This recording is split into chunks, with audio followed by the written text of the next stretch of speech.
Welcome back to the show, everybody. This is the Upper Tier, and this is your Premier League preview, match week 37.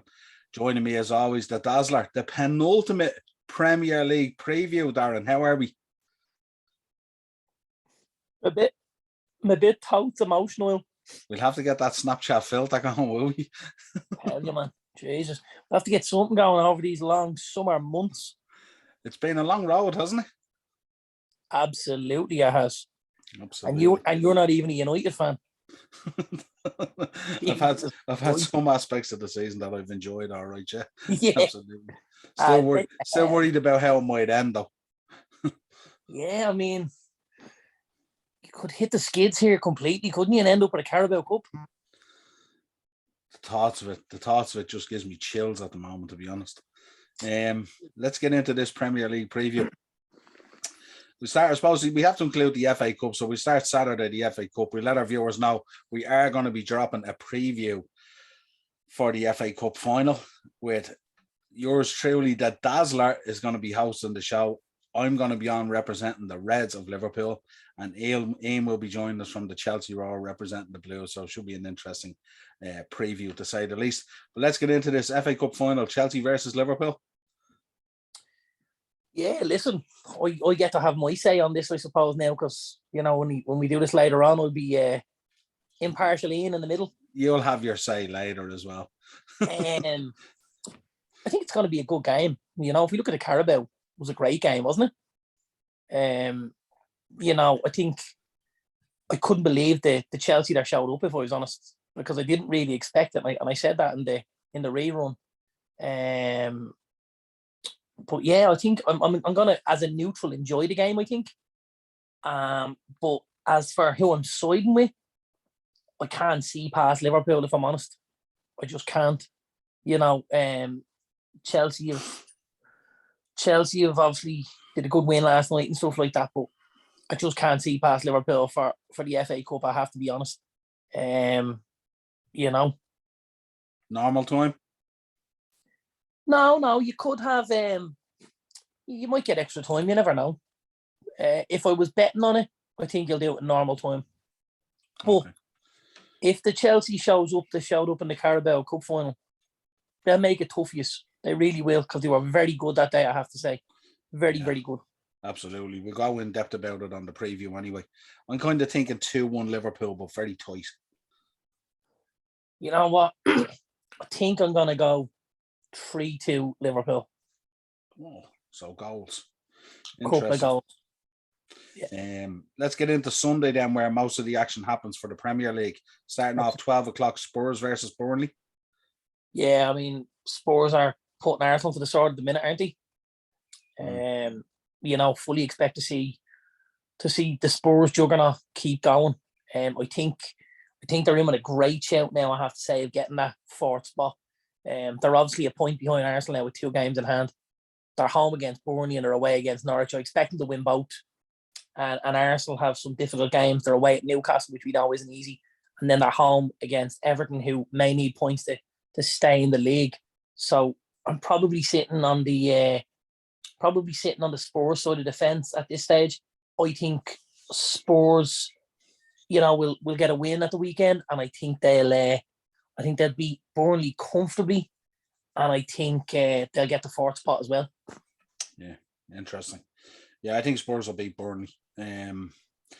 Aston Villa versus Palace.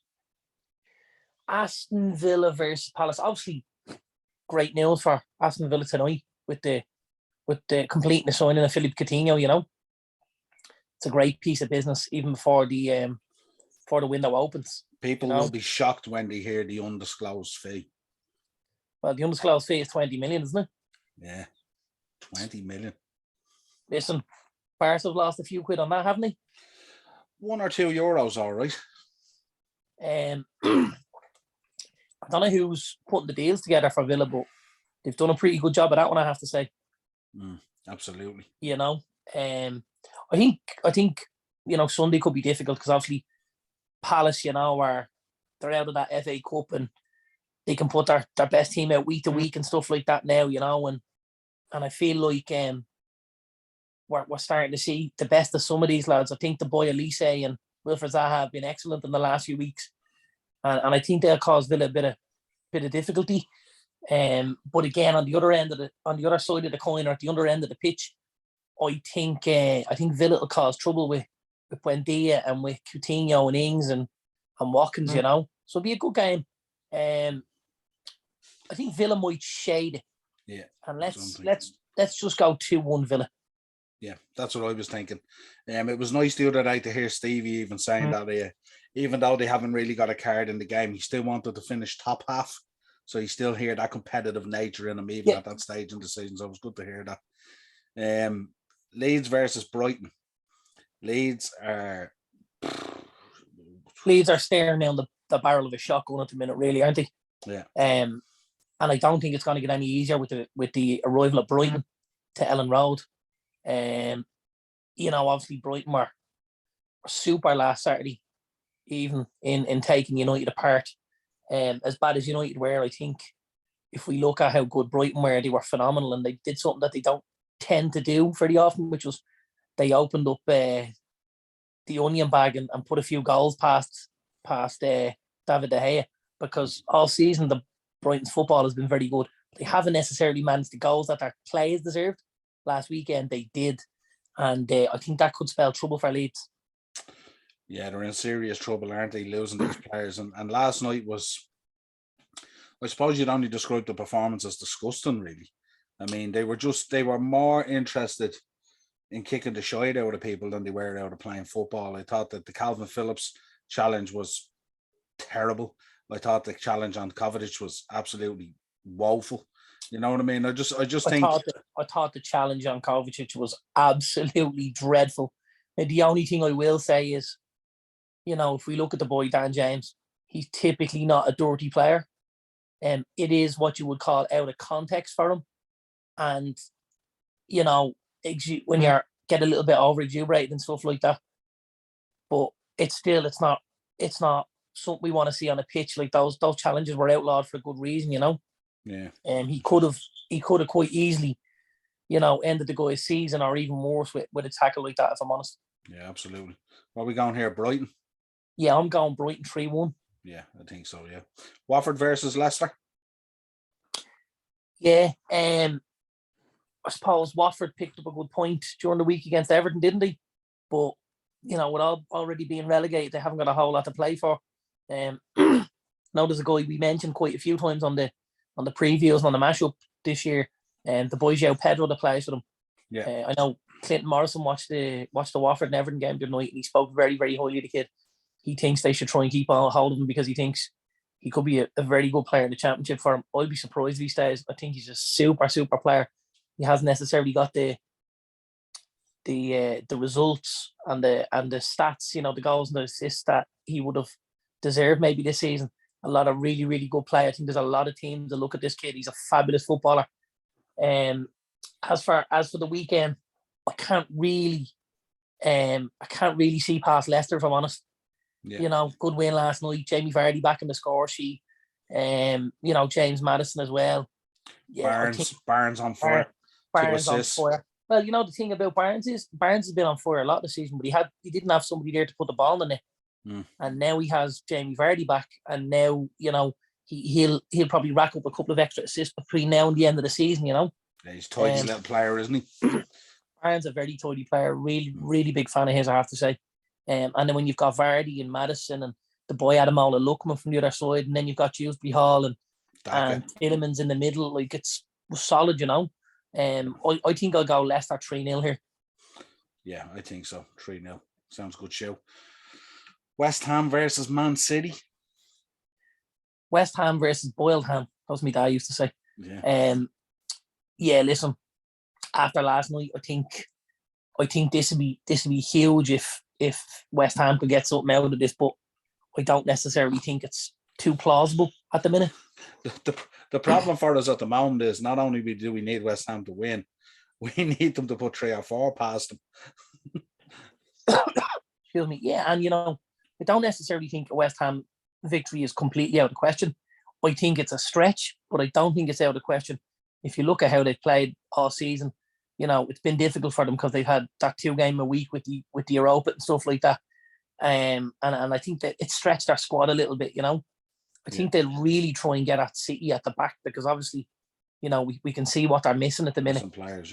Missing players from that back. Now, listen, here's the thing. Can West Ham be good enough in the midfield with Declan Rice and Thomas Soucek to get them on the front foot and get the likes of Jared Bowen, Soid Ben Rama, Manuel Lanzini, Mikel Antonio onto that back four? If they do, they'll make it very tough for City. But if City get out, and if City play, and if City get those 1-2s and those triangles around them, I could see a City win.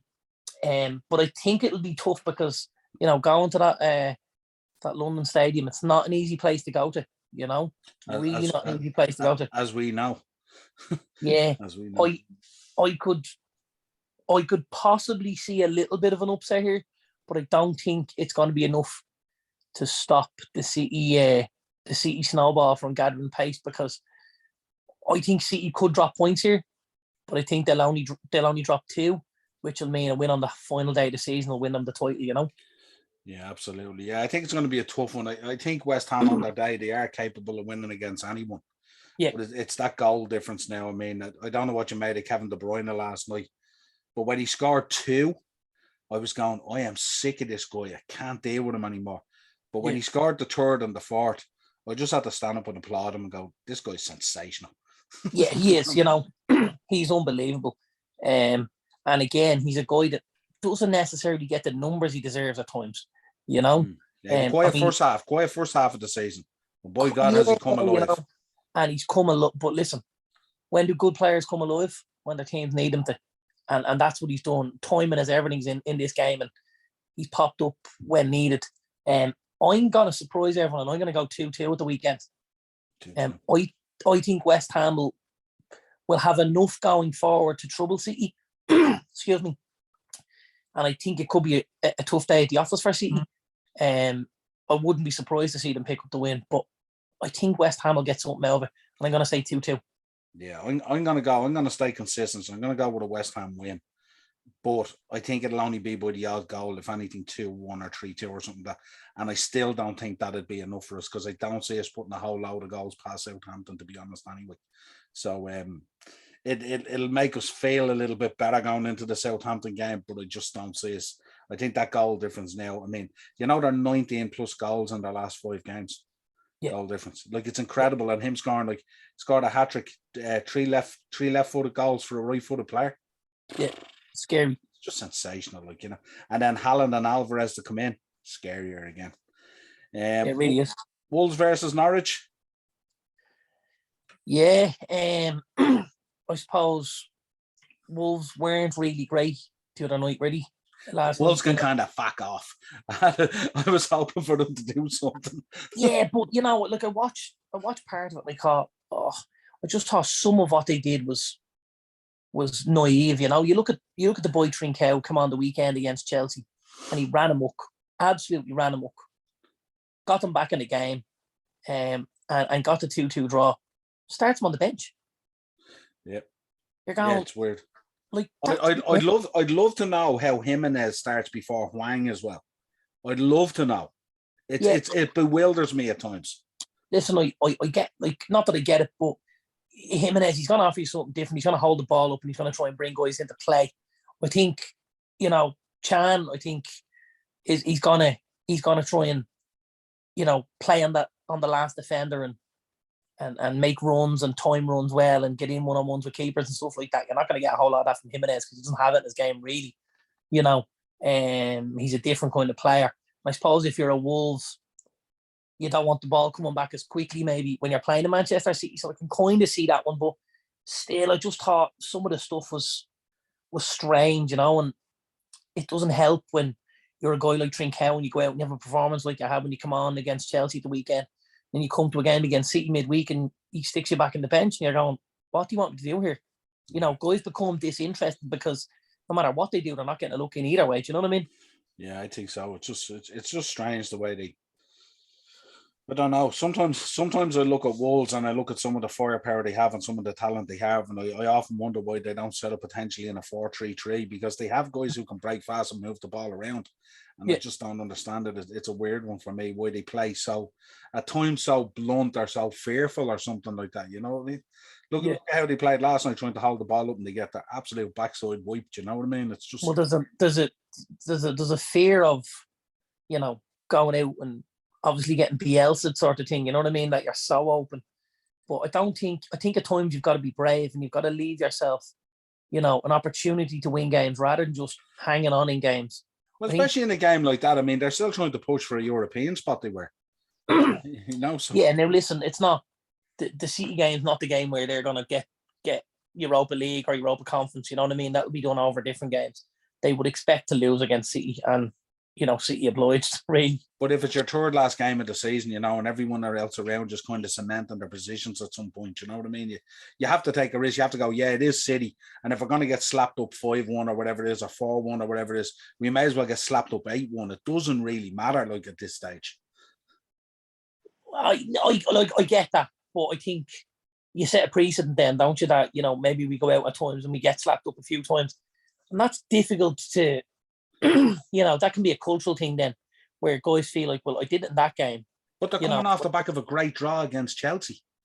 You know what I mean? And like, if you're saying they're looking at the City game and go, that's not the place to pick up points, then that's fine. Go for it. Okay, but how do they play against Chelsea? The same way they played against City. So it's but what happened was they kept themselves in the game till that point, till 70 minutes, and then they floated forward, if you remember, and took control of the game. Yeah, so that was obviously their game plan last night, but it just didn't pan out that way because City came out and were too good, and when somebody's too good, there's not much you can do, you know. True. What are you thinking here? Wolves win? Oh yeah, absolutely. 100%. I think Wolves 2-0. 2-0. Everton versus Branford. An interesting Super Sunday. I feel like this could be a really tough game for Everton. Really, really tough game. I know Brentford won there last year, if I remember rightly. And I think, you know, they're still struggling for goal. Everton, aren't they? Yeah. I think, you know, they brought Calvert-Lewin on last night, and I think Damari Gray had a couple of opportunities, and so did Richarlison, and I think Ben Foster ended up just having one of those nights and keeping absolutely everything out. Now, we've done it before, and he managed to roll the years back last night and do it again. But I think this could be excuse me, this could be quite an open game on Sunday. But I don't think Brentford are going to keep things too tight. I think you're going to see Tony and Visa and Wemo and Christian Eriksen, you know, and I think there could be a few goals in this. But if I'm looking at it from a point of view of which team would I back to score more goals, I'd probably back Brentford. I'm thinking this is going to be a damn squid. I think Everton will just pull this down into the mire and they'll just see it out. And I'm thinking like a 0-0 or a 1-1 or something, because they probably only need a point at this stage, don't they? A point to do them at home. The last couple of games at home, they've gone out and beaten teams 1-0. So I mean, that's got to be at the forefront, hasn't it? That 1-0 to Everton. They beat United like that as well, didn't they? Who did they beat last weekend like that as well? They beat someone else at home 1-0. And yeah, so Chelsea, was it Chelsea? No, it wasn't Chelsea. Chelsea beat them. Sorry, yeah. Chelsea beat them. Yeah, listen, I think I was going to side with, you know what, I'll go 1-1 because I was kind of siding with Brentford, and then looking at Everton's recent history there, it could have been a couple of 1-0 wins that put them in good stead. Let's go with 1-1. Yeah, sounds about right. Into Monday, Newcastle versus Arsenal. Massive game now in the top 4 race. This is a big banana skin, and my prediction here is that Arsenal are going to slip badly on this banana skin at Newcastle. I think the Newcastle game is the tougher game. Obviously, the home to Everton the following week. Everton could be safe. They're at home at the Emirates. Life could be golden. But I think this Newcastle game is huge for them. You know, I know Newcastle are on the back of a couple of difficult defeats. You know, City obviously and Liverpool as well, you know. But I think Newcastle, I don't think Eddie will want to finish the season like that. I think Eddie will want to set a little marker down and say, listen, lads, we're going to go out and we're going to really stick it up to Arsenal here. You know, I expect to see Trippier, expect to see Target, Joe Linton, Wood. I think he'll roll absolutely everything out this weekend, on this Monday night. And I think Newcastle will get something out of this. And I think they'll get enough, and it'll cost Arsenal a Champions League spot. Think Newcastle will get the win? Could do, couldn't it? They're going to be missing. They're going to be missing Holding now. Obviously, there's an issue with Ben White because he's on the bench tonight. He's on the bench tonight. He's going to have to play the week. He's going to have to play on Monday night. Obviously, I'll go 2-2. 2-2. Yeah, because I suppose by the time we run around to Monday, Spurs could be 2 points ahead, couldn't they? Because they're playing Burnley on the Sunday. Spurs are playing Burnley on the Sunday. Sunday. They're going to be one behind after tonight. That's right. So they'll be 2 ahead, and Arsenal will be looking up at them. Arsenal, I think, will drop a couple of points, and then it'll be down to Spurs to beat Norwich on the last day of the season, which they'll do blindfolded. I imagine. So your prediction then for Spurs getting the 4th spot is a very good call, actually, looking at the way those fixtures are going to pan out. Yeah, and it's just look at the draw. Everyone plays 2 games against everyone throughout the whole season, but when those games come, can be vitally important, like when you're away at Newcastle or like when you're home against. And I'm kind of thinking when you're playing Everton on the last day as well, you got that Lampard factor there as well, the Chelsea connection. Absolutely. He's going to want to put the boys out and stuff like that as well, you know what I mean? So, of course he is. Yeah, absolutely. Tuesday then, Southampton versus Liverpool. Yeah, listen, this will be Liverpool trying to keep the pressure on, obviously. Pending the West Ham game, this could be meaningless. Yeah, could be. In reality. It could be, but I'd still expect them to put their best foot forward. You know? Yeah. Now listen, I know what you're saying. If City beat West Ham, it means that, you know, as you say, it's almost meaningless. And then he might decide to start resting players up for the Champions League final. Yeah, that would be my thinking, because in reality, whether you lose by 3 points or you lose by goal difference or whatever it is, you know what I mean? The reality is, if you lose, you lose. Yeah, I think this. I don't think this will be a dead rubber, and I think he's going to send something out to try and, you know, make a statement and close the gap. And I think he'll go with Diaz and Mane and Salah, and he'll go with Fabinho and Thiago and all the boys, and I think he'll do Southampton 3-0. Okay, I'll be happy with that. Pending the West Ham game. Well, great having you on again. This is our match week 37, the penultimate week in the Premier League preview. An awful feeling, isn't it? It's been a belter of a season, I have to say. It really has been a belter of a season. It's, as an advertisement for the Premier League, it's been absolutely outstanding. And it'll be interesting to see in the summer when we start doing our transfer shows what's going to change with these teams. Everyone's going to have to bridge that gap with City. Well, I mean, there's so much happening already. You know, obviously, you know, you've got the likes of Alvarez and Haaland, you know, pretty much done and dusted. You've got Villa with Coutinho. I see tonight now Lewandowski telling Munich he doesn't want to stay. He won't be signing a new extension, and he'd like to join Barca this summer. Like, I mean, this is huge, you know? This is absolutely huge. Wouldn't surprise us if Lewandowski ended up in the Premier League. Wouldn't surprise me, if I'm honest, you know, and yeah, look, there's just so much going on. There's obviously a lot of talk today of Frankie de Jong as well.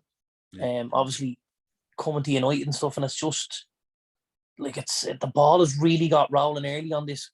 Typically things can be slow to get started, but not this year by the looks of it. Everybody seems to, or anybody underneath City and Liverpool seems to want to get the ball rolling very quickly on this, you know.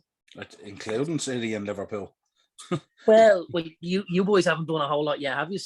Well, I think Carvalho is nailed down all right, and I think that Tchouaméni deal is proceeding really quick as far as I heard. And then you've City with Haaland, and they're bringing in Julian Alvarez. It's nailed him down in January and stuff. So looks like Gabriel Jesus is Arsenal bound. Yeah. So like there's going to be like these squads are going to could look very, very different come come August, couldn't they? Absolutely. As always, folks, drop your picks down in the comments there. Let us know what you think. We will be back again on Monday with the mashup to review all these results. And we will be back with you again real soon. Cheers, Dazzler. Thanks, pal.